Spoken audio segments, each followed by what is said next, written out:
ও কি বাসায় নেই? ও মানে? এই মানুষটা। বাবলি, শাশুড়ি মা। আরে আরে, গ্রামে এসব বিষয় খুব গুরুত্বপূর্ণ। যখন আমি এসেছিলাম তখন কেন বলিসনি? ভালো আছো তুমি? আমি ঠিক আছি মা। মধু, এটা ভেতরে রেখে দে তো।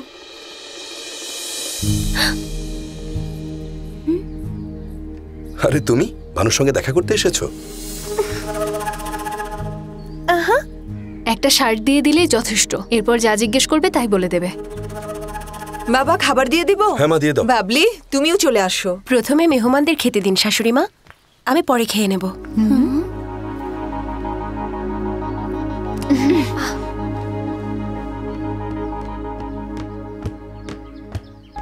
এখন আবার কি হলো? তোমার হবু বউকে দেখেই পেট ভরে গেছে, তাই না? আমার তো ক্ষুধায় মরে গেল।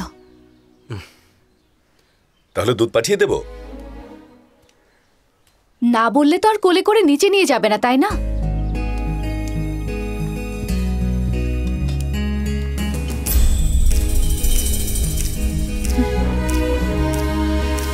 প্লেটটা এদিকে আনো।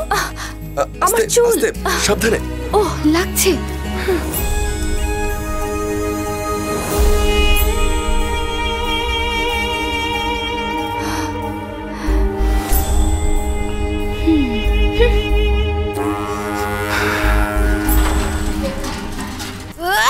হ্যালো হ্যালো, হ্যাঁ আমি দেবনাথ কইতাছি। মহালক্ষ্মী ম্যাডাম আছেন?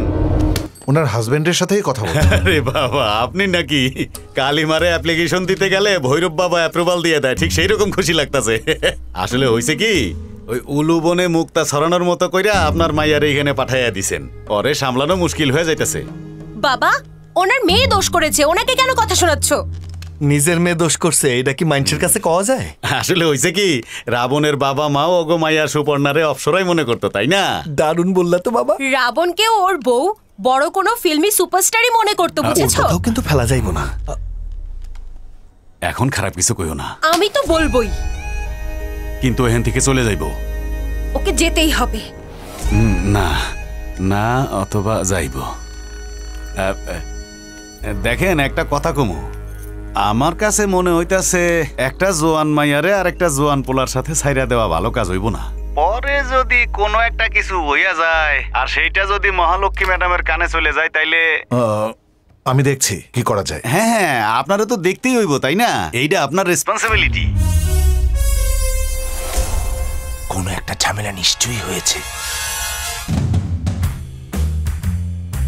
আমি বলছি কি, এভাবে হলে তো। হ্যাঁ বলুন। আপনি একদম ঠিক বলেছেন। ম্যাডাম, ছোট ম্যাডাম বাসায় নেই, কোনো আত্মীয়র বাসায় আছে। তুমি কিভাবে জানলে? গ্রাম থেকে ভূতনাথের ফোন এসেছিল। ওর নাম দেবনাথ। আরে ভূতনাথ হোক আর দেবনাথ, ফোন তো ওই করেছিল। স্যার আছেন টেনশনে আর আপনি এক্সটেনশনে। তাড়াতাড়ি আমার টিকিট বুক করো, আমি চলে আসছি। Okay madam. ও ম্যাডাম ম্যাডাম ম্যাডাম, আমি এয়ারপোর্টে গাড়ি নিয়ে যেতে পারবো না, তাহলে সবাই বুঝে যাবে। আপনি ট্যাক্সি করে চলে আসেন, হাতে নাতে ধরা যাবে। Thank you madam. ও তো এইখানেই আছে। মা কেমন আছে? ভালো আছে তো, তাই না? মিঠু পেপার পড়তাছে, তাইলে তো ঠিকই আছে। মা, আরে খারাই আসো কেন? যাও যাও, যাইয়া সেবা করো। এখনো বাচ্চা রইয়া গেছে।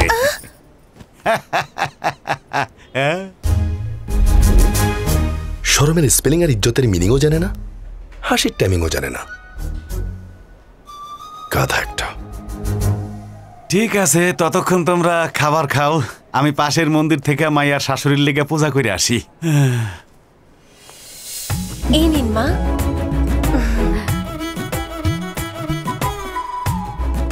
ভানু, কফি তো শেষ হয়ে গেছে, গিয়ে একটু নিয়ে আসবে নাকি ভানু?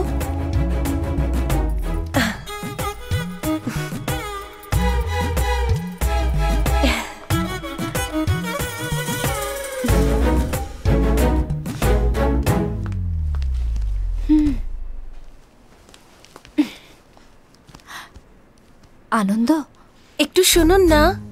ডাইনি ডাকতেছে। এভাবে ডাকলে সঙ্গে সঙ্গে চলে যাওয়া উচিত না। কই শুনছেন? আবার ডাকতেছে। চিন্তা করো না, কিচ্ছু হবে না।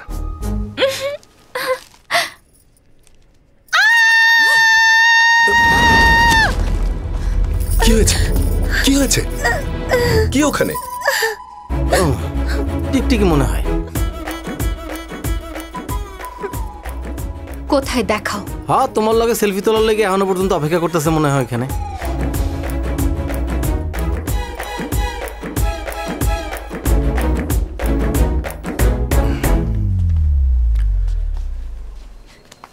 সারা জীবন তোমার সাথেই তো থাকবে, তাই না? 10 মিনিটের জন্যও ছাড়ছে না।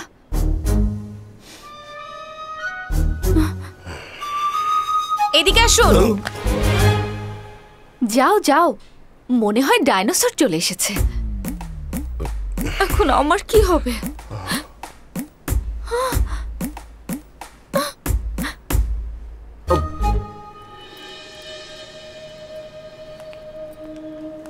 গ্রামে আমি যেটা করেছিলাম ও তো সেটার বদলা নিয়ে নিল। ওকে, হার জিত তো লেগেই থাকে, কিন্তু আনন্দকে নিজের দিকে টানতে হলে ছোট ছোট আঘাত করলে যথেষ্ট হবে না, বড় কোনো আঘাত করতে হবে। মিঠু শোন, হ্যাঁ একটা কাজ কর না, একটু গিয়ে ওষুধগুলো নিয়ে আয় তো। ঠিক আছে। বেচারা ভানু এখানে কোথায় থাকবে? আমার সাথে পাঠিয়ে দাও, আমি ওকে আমার বাসায় নিয়ে যাব। মার খেয়াল কে রাখবে? তোমার বাবলি আছে না? হ্যাঁ হ্যাঁ, ওই যে বাবলি, ও আছে না, ও রাখবে। না না, ঠিকই বলেছ, আমার কথা কেন মানবে? এখন তোর সব কথাই শুনবে, তাই না? আরে আজে বাজে কথা কেন বলছো? দেখো তুমি কতটা বদলে গেছো। আমি তো তোমার কেউ না, তাই না? গ্রামে যা যা দেখিয়েছিলে ওগুলো এই, সব আস্তে, তো ছিল মিথ্যা। তুমি কখনোই আমাকে আপন ভাবনি। ঠিক আছে ঠিক আছে, নিয়ে যাও নিয়ে যাও। দোহাই লাগে, কান্না বন্ধ করো প্লিজ প্লিজ। ভানু, সব গুছিয়ে নাও। কিন্তু শুধু একদিনের জন্য, কাল সন্ধ্যার মধ্যে দিয়ে যাবে, ঠিক আছে? তোমার চুল বাঁধা। এসো না, লজ্জা পেও না।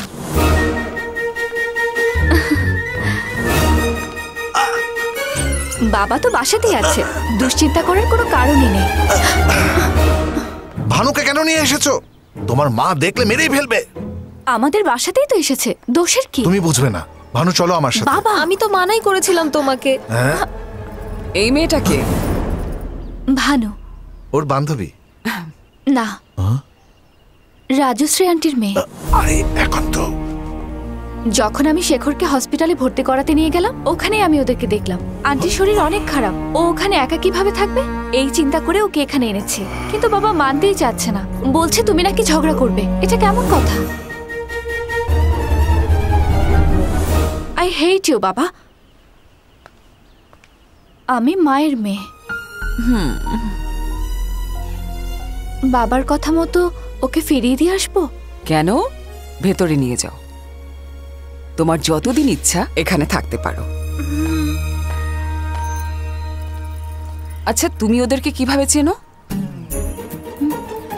মনে হয় ওরা আমাকে চেনে। হ্যাঁ, চেনারই কথা। এই জায়গার সব খবর তোমার বাবা তো ওদেরকে দেয়।